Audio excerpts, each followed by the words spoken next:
Hello world, welcome back. Another episode of Three Candid Questions is out. Yes, yes, yes. And this time we have talked about a topic that is very dear to my heart as well, and that is increasingly relevant in this globalized world, and that is the topic of identity. I spoke with Urmi about her personal journey around identity, and this will give you a lot of golden nuggets, a lot of insights also in how can we come to terms with who we really are and how do we want to portray that out there in the world. So enjoy, take as much as you can out of this episode.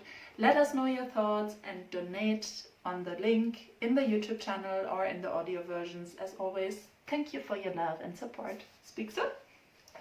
Before we go into whatever topic is the main topic today, I would love for you to just introduce yourself a little for our audience. Who is Urmi? What does she do?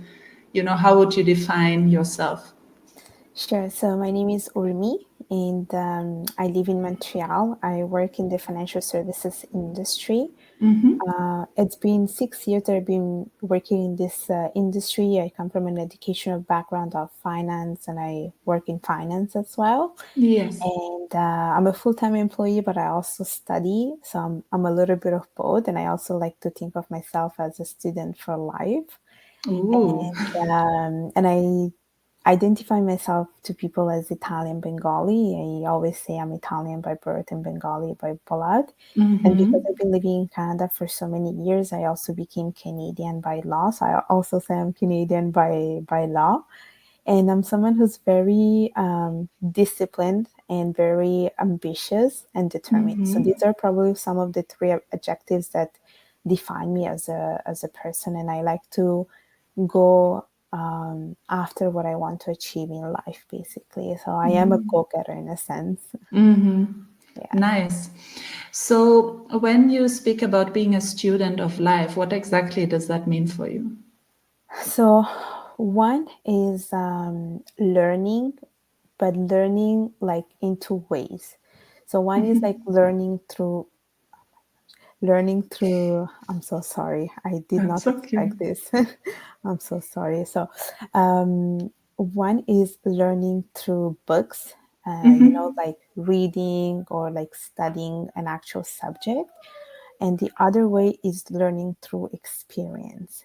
And that's what I mean, like student of life. And I feel like we're always learning. We're always learning something new every day. And that's how I like to enrich my life, whether it's through education, through actual books, or by just reading books for leisure, or by learning from experience and learning from other people's experience, I don't know, like what does it take to be a manager, or what are some of the obstacles people went through in their life. And these are like some things that you cannot find them in a book. You only learn them through personal stories, and that's how I like to think of myself. So it's not only for you learning, but what I hear from that is that you are also very interested in sharing your experiences. Yes, and learning from other people's experiences. Yeah. So with your multicultural background, because you mentioned Italian, but also the Bengali by blood, and now you live in Canada. How has that journey been for you? How did you get to define so clearly who you are with that very, diverse background, basically? So it was always a work in progress, but I never was conscious about it. I just feel like when I was a kid, I knew about the struggle that I was having with my identity because, at home I was a certain way. My parents were very conservative, very, a little bit backward minded. Like they wanted me to be like fully Bengali. But then like I was growing up and living in the Western world, in a world that was completely opposite to the one that I was living at home. So in a sense, there was a clash between the two cultures. You have the Italian and then you have the Bengali one, which are very opposite. One is very open-minded, one is very close-minded. So there was always a lot of clash. And all the people that I was growing up with were basically Italian people. So they had hard time understanding me. They had hard time understanding why I was not allowed to do certain things, why I was not allowed to wear certain stuff. So there was always this sort of like thing where I felt like I was not belonging anywhere, where I was not filling any of the boxes. And when I was growing up, it was not so much of a big concern where I was like, no, I have to find this identity. Like it never crossed my mind. But I knew that I always struggle a little bit on whenever everyone was asking me like, where are you from? Especially when I came to Canada and people were like, oh, where are you from? I always struggled because I was like, I'm not sure. What do I say? Do I say I'm Italian? Do I say I'm Bengali? And whenever I would give them like either one of the answer, people would question it. Like if I would say, oh, I'm Italian, people would be like, okay, but you don't look Italian. And if I would say, oh, I'm Bengali, then people would be like, okay, but you don't why do you have the Italian accent when you speak English, for instance? And this started to become an issue, I would say, when I moved to Canada, because it's when people would start asking me where I was from that I was like, I don't know what to answer. I actually do not know. And even when you go like, when you have to fill up some documents and they ask for your nationality, that's also where I struggled a little bit because I was like, I'm not sure what to say, because I also felt like I was not any of the option they put. Sometimes I would be like, okay, probably I'm other, but it's like, what do I say? So I would say probably like 3 years ago, this is where I started to like think a little bit more deeply about this. And I was like, I do have these two cultures in me. I think both of them belong to me. So why do I have to just tell them one of them? Because I feel like both of them represent me. Both of them are part of me, like, 50-50 at the end. I might not be Italian by blood, but it's still a big part of me because I lived my whole life in Italy. And that's when I was like, I don't want to tell people that I'm just one thing. I want to tell people who I am exactly. And this is how, after a couple of years, like I would say probably took me 2 years to just figure it out, that I was like, no, I am a little bit of both. And I'm going to tell people that I am Italian Bengali. So this is how like I came to that conclusion. And what was the process? Because what I can hear is that it was really a process that took some time. And I think that's very crucial also for anyone who's listening or watching this, to realize these things don't just come. We might have a realization one day like, okay, there's an issue here, but how do we come to a conclusion? So how did you get to a point where you were actually clear about your identity, or clearer? It's I feel like there is no clear cut answer about this. It's like you said, it's not something that happens overnight. It was something that I've been thinking about for a while, and I always felt like my identity or the thing that I was going through was something that other people could relate to. So, for instance, when I was on social media, like on Instagram, and I would look up for other girls like me, I started to see that there were people like me that were going through the same thing. And that's when it was like a wake up call that it's like, it's not just you, it's a thing that is shared by other people. And it was just by watching these people that I was always like reflecting a little bit about myself and thinking like, okay, like it's not something unique to me. There are other girls that share the same feelings about their identity and how they struggle at home, how they struggle when they were growing up. This thing about the being Turk culture kid, I think that's the concept, where you're like not belonging to one culture, but you have this mix of different cultures. And then I started to like read books, read more about other girls. And little by little, I think I always come to embrace both of them. Like as much as I wanted to like remove the Bengali side from my part, it was like, no, it still has like, it's still a beautiful culture, because the problem was that I grew up in a household which was very strict, to the point that I was like, okay, I don't think I want to be associated as Bengali. But then there's this beautiful side about it, which are like the tradition, the clothes that we wear, the fact that we share like values like family and friendship. And that's when I was like, no, it's still like something that belongs to me and I want to still embrace it. And it was just acceptance. Like it was just like time by time, I started to accept the fact that this culture still belongs to me. And the fact that I have this big love for, like, let's say pasta or speaking in Italian, using gesture when I speak, it was part of me. So it was like, I would say it was more like step by step thing, but it was like a lot of reflection about who I am, what I like, what I do not like. And I started to realize that I do like speaking Italian, I do like eating pasta, but at the same time I also like the culture of my parents. I like wearing basic clothes and stuff like that. And that's when I was like, you know what, I am a little bit of both. It's 50-50. And it was just one day that I woke up and I was like, I know who I am, and I'm okay by telling everyone that I am Italian Bengali. And I actually did a post on Instagram where I said, okay, here is your Italian version of your Italian Bengali version. And this is when I, like, finally, I would say, came out to the world saying that this is my culture and this is my identity. And I also wrote a book just recently about it that I just published, where I Yes. do talk about a little bit about this. And it was just a step by step thing. And just one day I woke up and I was like, I am confident of what I am today. So yeah. And would you say with that realization, the work of really defining who you are has stopped, or is that still an ongoing process? Um, I wouldn't say stopped, but it's not even ongoing either. Like if you ever ask me, I will always tell you I am Italian Bengali.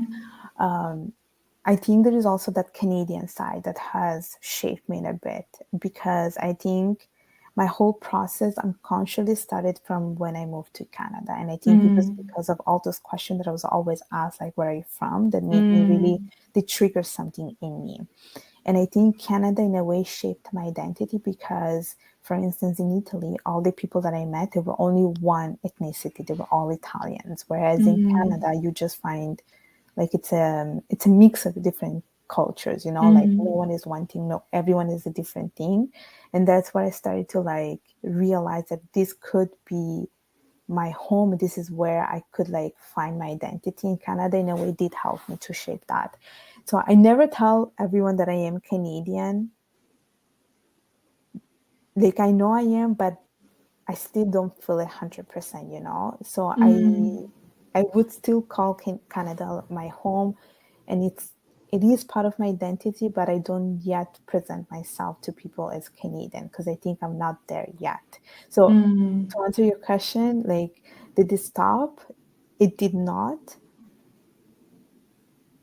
And I think it might evolve to something else eventually, you know, because there's still that Canadian side in me that has to, like, I would say that I had to yet discover or yet feel like I'm part of it.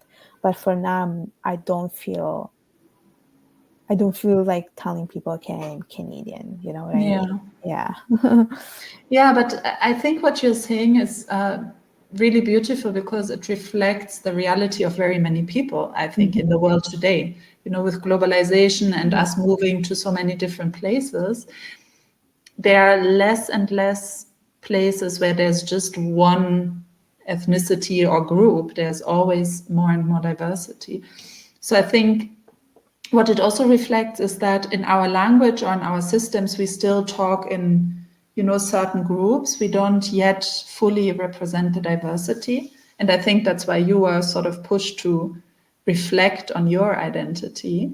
But the world is becoming more and more diverse, I feel.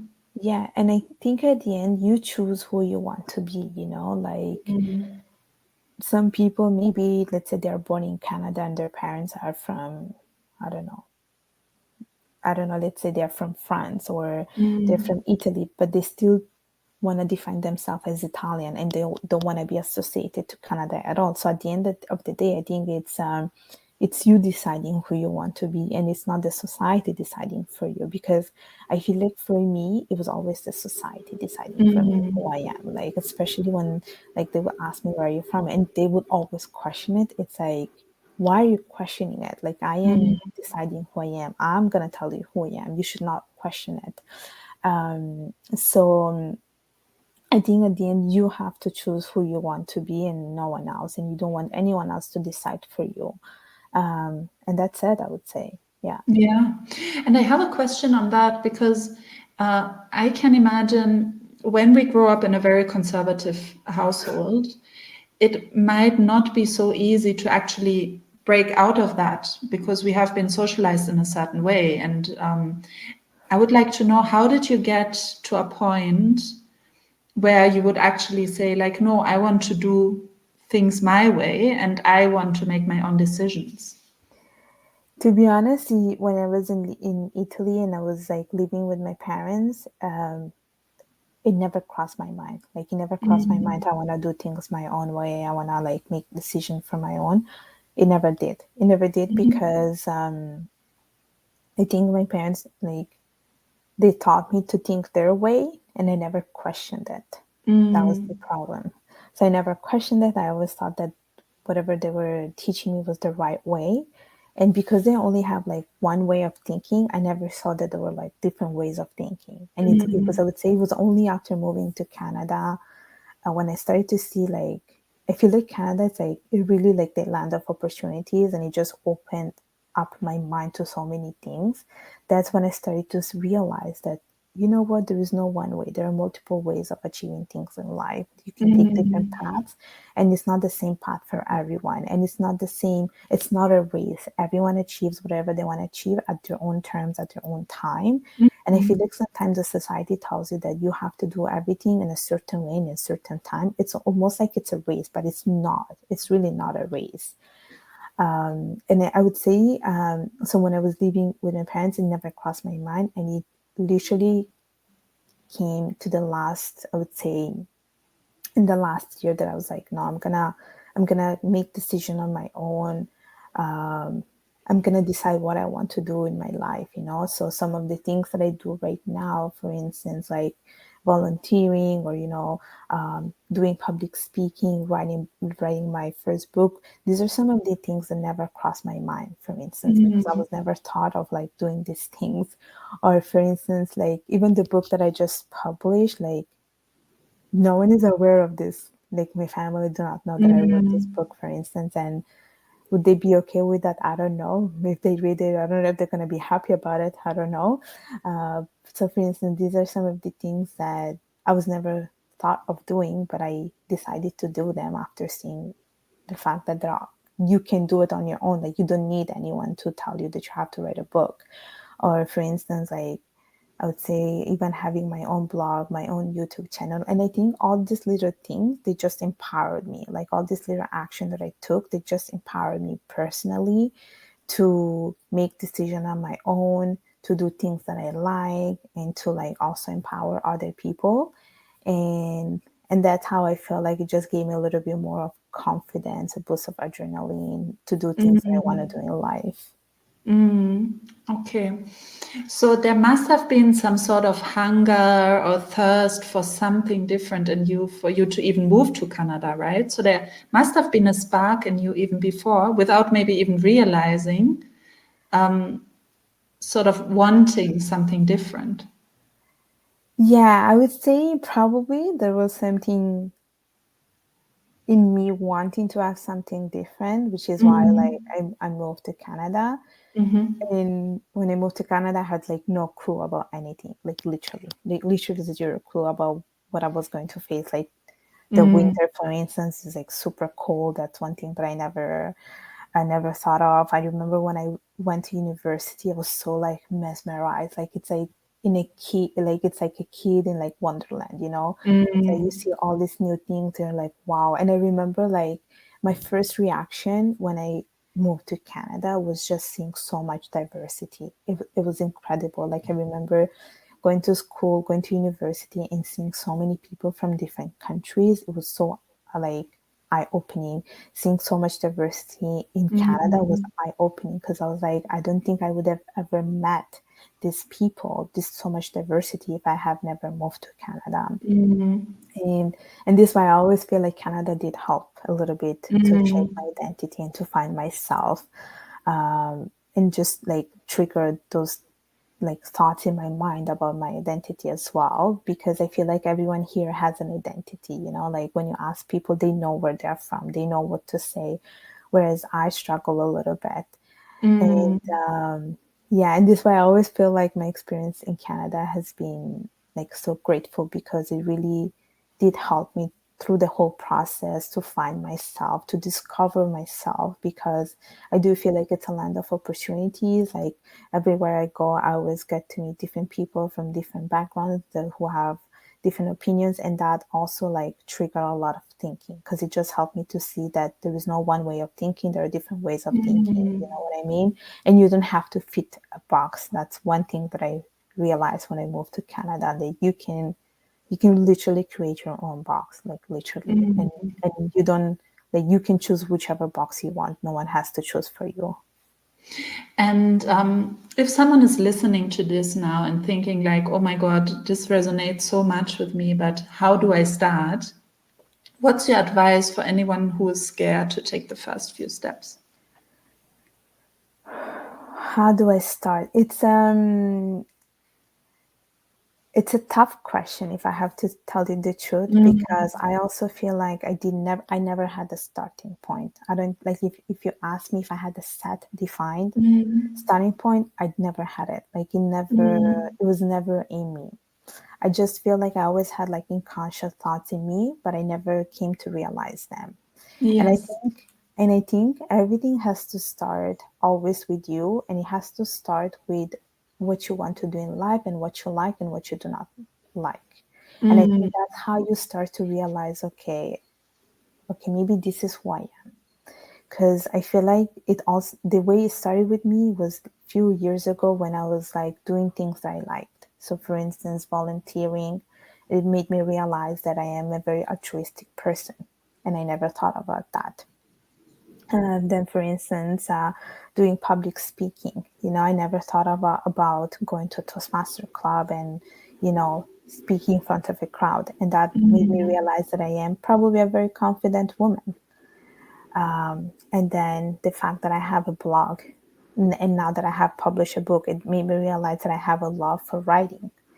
Or for instance, having my own YouTube channel, which is something that was like never in my mind, made me realize how much I enjoy being in front of a camera. So it's like little things that you do, little actions that you do in your life, that I think it just brings a little bit closer to your true self. This is how I feel like it really did help me in a way.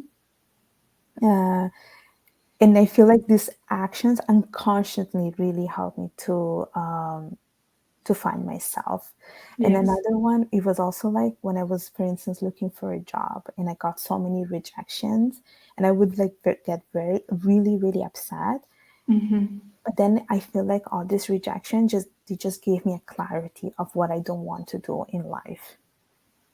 So I feel like at the end, rejection are redirections, like they just help you to find your path. And now, for instance, I work for this company and I'm so grateful about it. Like, I'm so happy that even if it took so much time, literally a year, to find something, I'm happy about where I am right now, because this is where I wanted to be for a long time. So I feel like little actions, they just help you to explore yourself. So I think it's always about exploring yourself when it's about finding your identity. So the more you're curious about things, the more you try new things, the more you'll be able to find yourself and who you're truly meant to be. That's very nice advice, because it also shows that it doesn't have to be like one big thing, No. but it can be many small things that lead you on your path. And also, another important thing that you said was things that are often seen by society maybe as a loss, like a rejection to a job, might actually be your biggest win, because it was just not the right fit for you, and it forces you to move on your path and find the right thing. Yes, yes. And it's not like a linear path. Like, life is not a linear path. It Yes. just there's so many obstacles. You have rocks, you have mountains, you have this and that.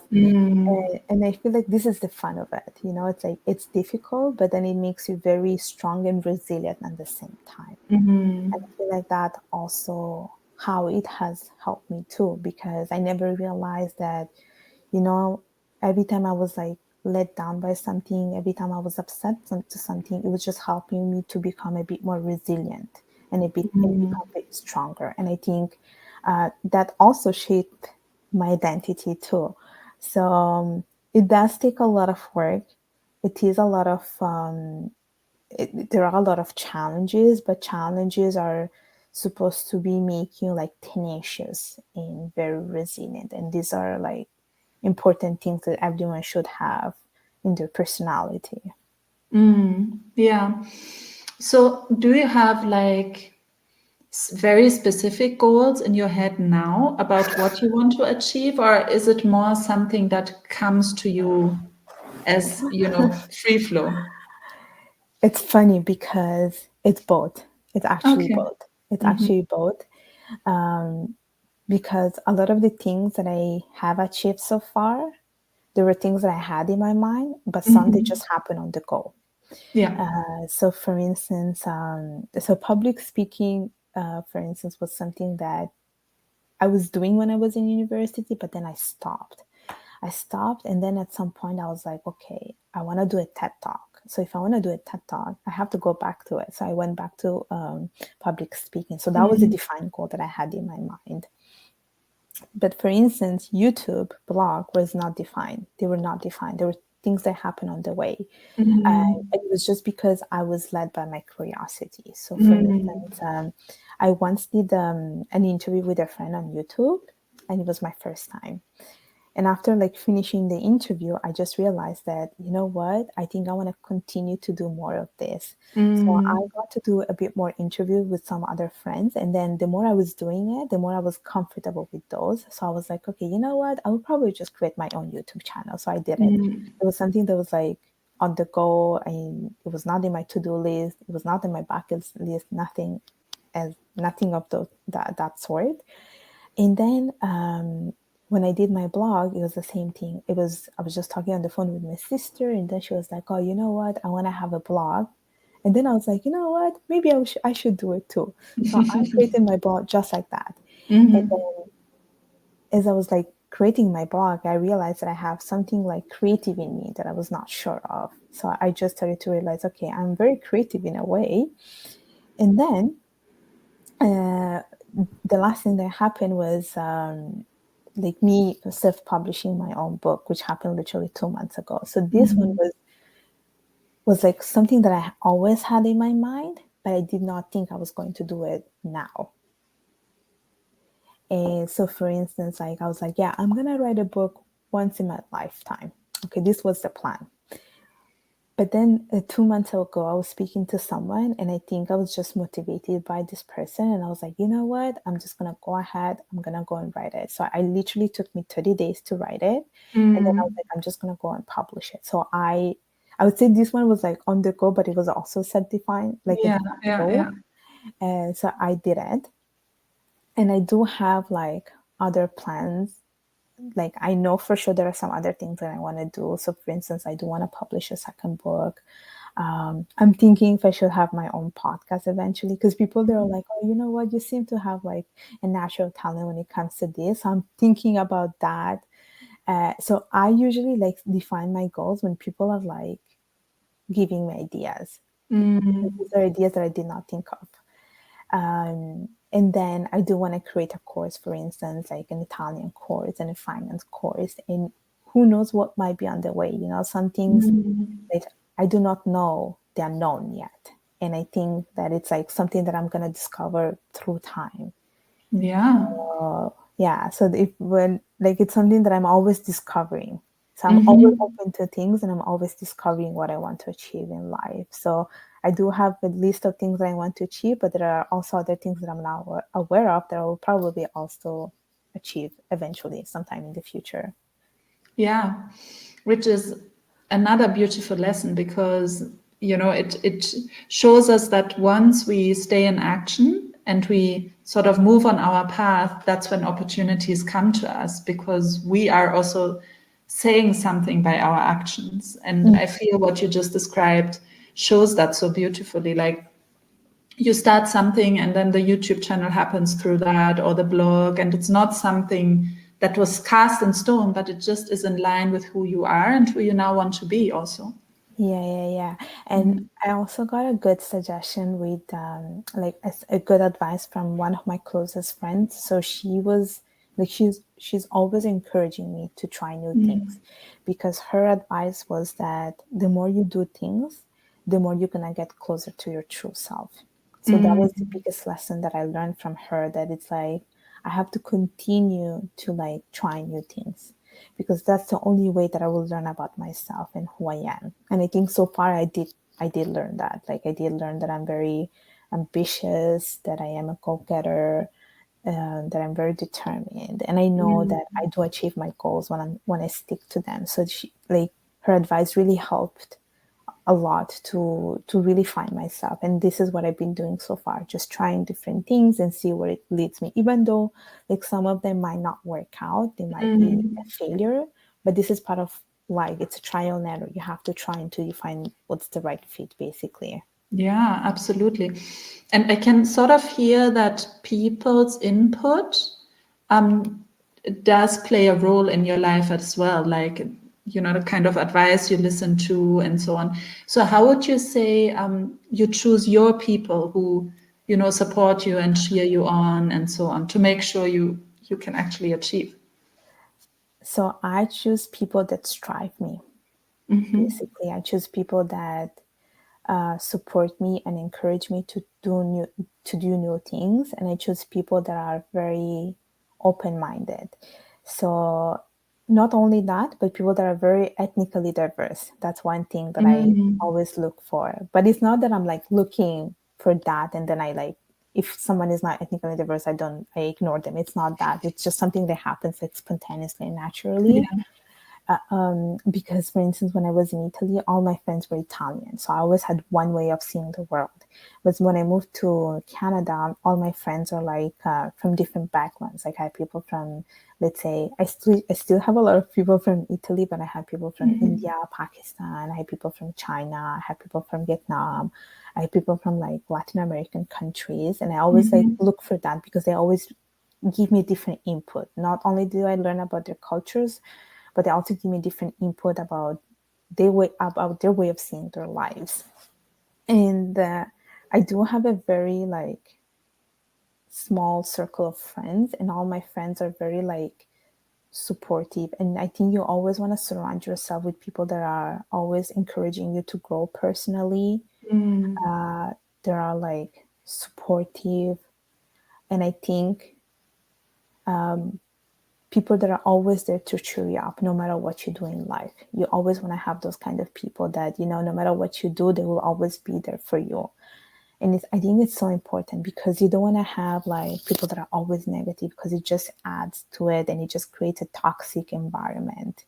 And I think when you have those kind of people, it just stops you to grow as a person. You want to have people that are always saying, yeah, go for it, try these things, see how it is. And I think in every relationship, whether it's friendship or love or whatever, family, you always want to have people that help you to grow as a person. And this is what I look for in every type of relationship that I have, like friends, family, whatever. And I think this is how it has helped me to really grow myself. And I think the more like the older I get, I would say, this is where I feel like I start to realize who my true friends are. And I think my circle got smaller, but it's not about the quantity, it's about the quality. And I think in a sense, these people really help me to see myself. It's because they always encourage me to try new things, and they cheer me up every time I achieve something. And this is what you need in life, people that are like striving for your success, basically. Yeah. Yeah. And it also shows, although the work of discovering who we truly are starts with us, and of course we do the work, but we are never really truly alone with it, in a sense, Mm-hmm. if we surround ourselves with those people who are really encouraging and, cheering for us, whatever we want to do. So that's very powerful. Mm-hmm. Yes, I do agree with you. It's like you're playing on like soccer, and then you have like your cheerleaders cheering for you. That's basically how I see myself, literally. Yes, yes. That's a nice analogy, yes. A cheerleader group that is there for you. Exactly. Yeah. So, what would you say is sort of your biggest takeaway from your journey so far in discovering your identity? I know I'm asking you like these big questions today. I would say, well, there's so many big takeaways, but I would say probably that your uniqueness is your strength. And that's because I had a discussion a few months ago with a friend of mine. It's the same friend like who's always giving me this good advice. And I would say it was probably because I always felt like it was like something negative.